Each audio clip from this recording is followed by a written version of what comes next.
நீங்க கீழ பாக்குற படத்தோட செலிப்ரேஷன் 2025ல ரொம்ப ஹைப்போட ஷூட்டிங்க ஸ்டார்ட் பண்ணி 2026ல இப்போ ரிலீஸ் ஆகியிருக்கு அப்படின்ட்டு ஆல்பா ஜென்சி கிட்ஸ் நினைச்சாலுமே சர்ப்ரைஸ் ஆறதுக்கு ஒண்ணுமே இல்ல.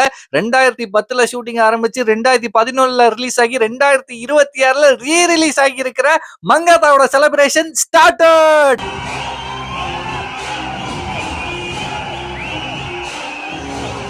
அஜித் சாரோட கெரியர்லயும் சரி, வெங்கட் பிரபு அவர்களோட கெரியர்லயும் சரி, இன்னைக்கு வரைக்கும் அழிக்க முடியாத கல்ட் அண்ட் கிளாசிக்கா ஒன் ஆஃப் த மூவியா இருக்கக்கூடிய படம் தான் மங்காத்தா. சோ இந்த படத்தோட ஷூட்டிங் ஆரம்பிச்சு கிட்டத்தட்ட 15 வருஷம் கிட்ட ஆயிடுச்சு. இன்னைக்கு வரைக்கும் கணக்கெடுத்து பார்த்தா அப்படின்னு வச்சுக்கலாம்.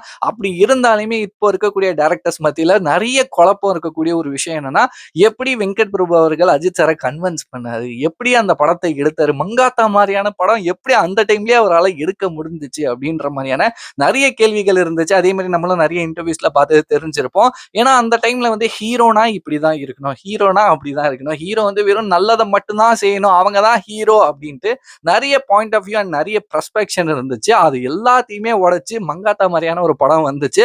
அந்த படம் வந்ததுக்கு அப்புறமா அந்த படத்தோட சாயல்ல நிறைய படம் வந்துச்சு. பட் மங்காத்தா எப்பயும் மங்காத்தா தான்டா அப்படின்ட்டு இப்போ வரைக்கும் இருக்கு.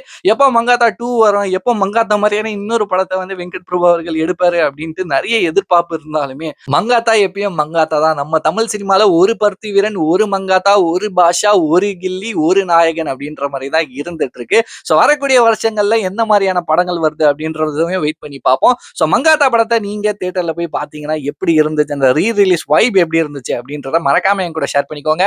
பாய்.